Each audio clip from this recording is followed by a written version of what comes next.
최근 일본의 언론사들은 전염병으로 인해 내려졌던 영업 제한 폐지를 조금씩 완화하면서 일본 유흥가와 관광지는 몰려든 인파로 활기가 돌고 있다며 일본의 방역을 칭찬하는 기사들을 연신 내보내기 시작했습니다. 그런데 오히려 일본의 일부 소상공인들은 차라리 긴급사태일 때가 좋았다며 아쉬워하는 황당한 상황이 벌어지고 있다 합니다. 솔직히 평생 전염병이어도 괜찮다고 생각했다. 일본 사이타현 북부에서 작은 선술집을 경영하는 50대 소상공인이 일본의 언론사와의 인터뷰에서 내뱉은 말입니다.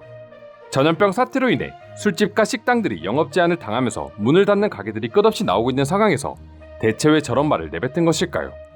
바로 일본 정부에서 영업시간 단축 요청에 따라 소상공인들에게 지원해준 협력금 때문이었습니다.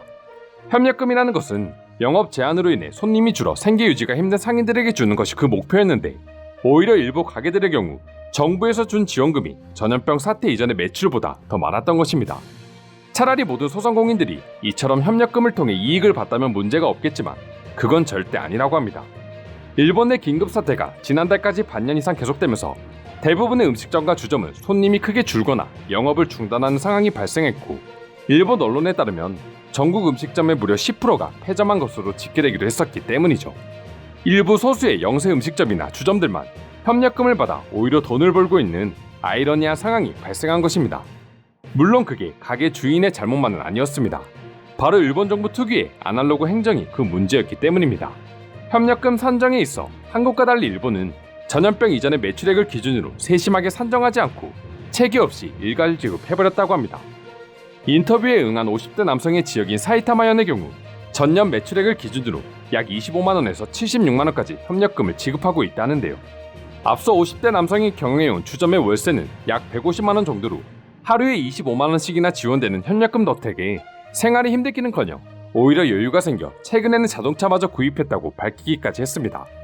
하지만 이와 반대로 대형 음식점의 경우 규모가 크고 월세 역시 높기 때문에 오히려 협력금을 받는 것을 포기하고 밤늦게까지 영업을 해야만 겨우 입에 풀칠을 할 정도라고 하는데요. 똑같은 소상공인들인데 안일한 일본 정부의 대책 때문에 말도 안 되는 불평등이 일어난 것입니다. 해당 기사가 알려지자 일본의 네티즌들 역시 체계란 것은 찾아볼 수 없는 무능한 일본 정부를 향해 비난의 목소리를 내기 시작했습니다. 일본 정부는 마이 넘버 카드를 대체 왜 만든 것이냐? 사업자가 내역을 신고할 수 있었다면 얼마의 수입인지도 알 수 있었을 것이다. 일본 정부 때문에 국민의 혈세가 불필요하게 뿌려지고 있다. 현 정부가 체계적이지 못하다는 증거입니다. 처음엔 급한 상황이기에 어쩔 수 없었다고 해도 그 이유 얼마든지 수정할 수 있었을 겁니다. 일본 정부는 바뀌어야 합니다라는 반응들이 대부분이었습니다. 그렇다면 한국의 지원금 제도는 일본과 어떻게 다른 모습을 보여주고 있을까요?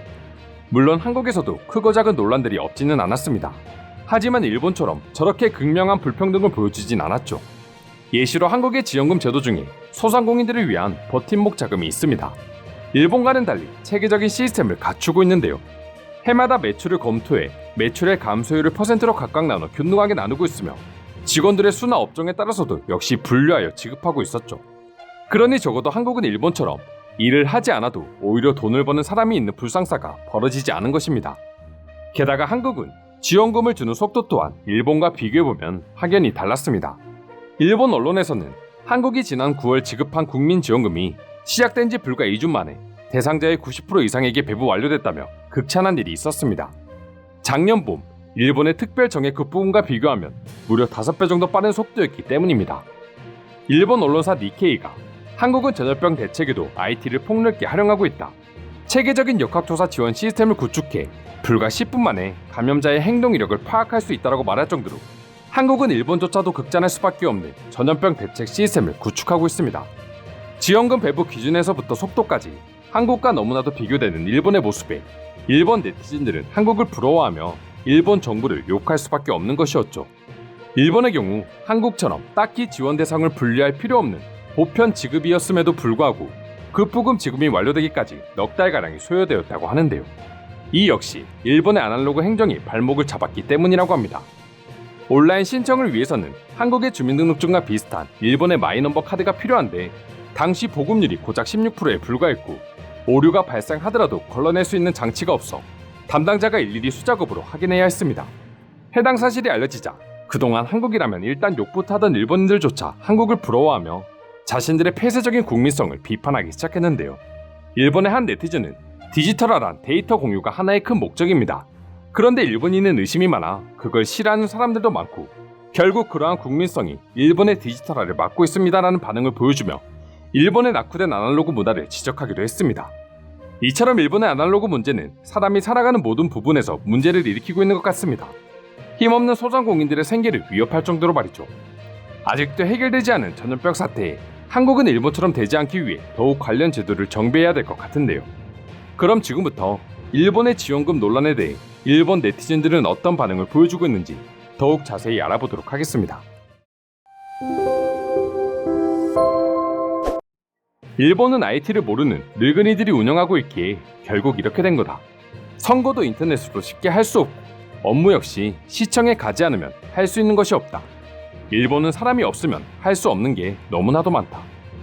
일본이 디지털화를 안 하는 이유는 인건비가 더 싸서일 것입니다. 디지털화를 한다는 것은 많은 운송비가 들 텐데 일본의 멍청한 윗선들은 이 운영비보다 사람을 이용하는 게 더 싸다고 생각하기에 일본의 디지털화는 진행되지 않는 것입니다. 정말로 성실하게 납세했고 죽을 듯이 노력했습니다. 전염병 사태에서 살아남기 위해 은행에 빚까지 내며 악착같이 일했습니다. 어떤 사람은 일을 안 하고도 돈을 벌고 있는데 밤낮없이 일한 나는 이렇게 망해야 하는지 정말 원망스럽습니다. 일본 정부의 직무 태만이다. 전염병 전의 매출액과 납세액의 데이터가 분명히 있을 것이다. 일본은 추징금이나 납세에는 그토록 정확하고 철저하면서 국민들을 위한 일에는 너무나 저속적이다. 협력금으로 차를 샀다는 내용을 봤지만 그 후에 자동차 유지비는 지불할 수 있을까? 그 전에 내년 납세를 위한 현금은 남겨두고 있을까? 일본인들의 가난은 해결될 기미가 보이지 않아. 이런 일이 자꾸 벌어지니까 한국한테 디지털 후진국 소리를 듣는 것입니다. 정부가 국민의 매출액이나 세금도 알지 못하는데 무엇을 믿고 살아가야 합니까? 음식점 협력금은 최악의 급부 방법이라고 생각합니다. 대비 매출도 없고 인건비도 들지 않고 월세 역시 내지 않은 점포가 비정상적인 협력금을 통해 이익을 얻어 고급차 2대를 구입한 사람들이 여러 명 알고 있습니다. 저런 비양심적인 가게들은 전염병이 진정되면 알아서 무너질 것 같다. 협력금 버블이 들키게 되면 손님들은 혐오감에 찾아가지 않겠지. 본인들도 그동안 일 안 하고 돈을 벌다가 더 이상 그 생활을 유지하기 어렵게 되면 결국 다시 가난에 허덕이게 될 것이다. 지원금은 국민들의 세금으로 나가는 것인데 일본 정부는 무슨 생각으로 혈세를 저렇게 불공평하게 뿌려대는지 이해할 수가 없네요. 돈만 뿌려대면 국민들이 마냥 좋아할 것이라고 생각하나 봅니다. 결국 열심히 일해 납세하고 있는 회사원들을 바보로 만든 것이죠. 급부금은 당연하게도 세금이기에 급부 비율을 바꾸지 않으면 계속 불공평한 일들이 반복될 것입니다. 사람들은 일본의 아날로그를 비판하지만 해결할 방법도 마땅치 않다. 아날로그는 앞으로 노력한다 해도 수십 년은 더 지속될 것이다. 일본의 발전을 기대할 수 없는 이유지. 이상으로 한국과 비교되는 일본의 어이없는 지원금 시스템에 대한 일본만을 살펴보았습니다. 오늘도 끝까지 영상 시청해주셔서 감사드리며 여러분들의 구독과 좋아요는 영상 제작에 큰 힘이 됩니다. 이상 종크TV였습니다.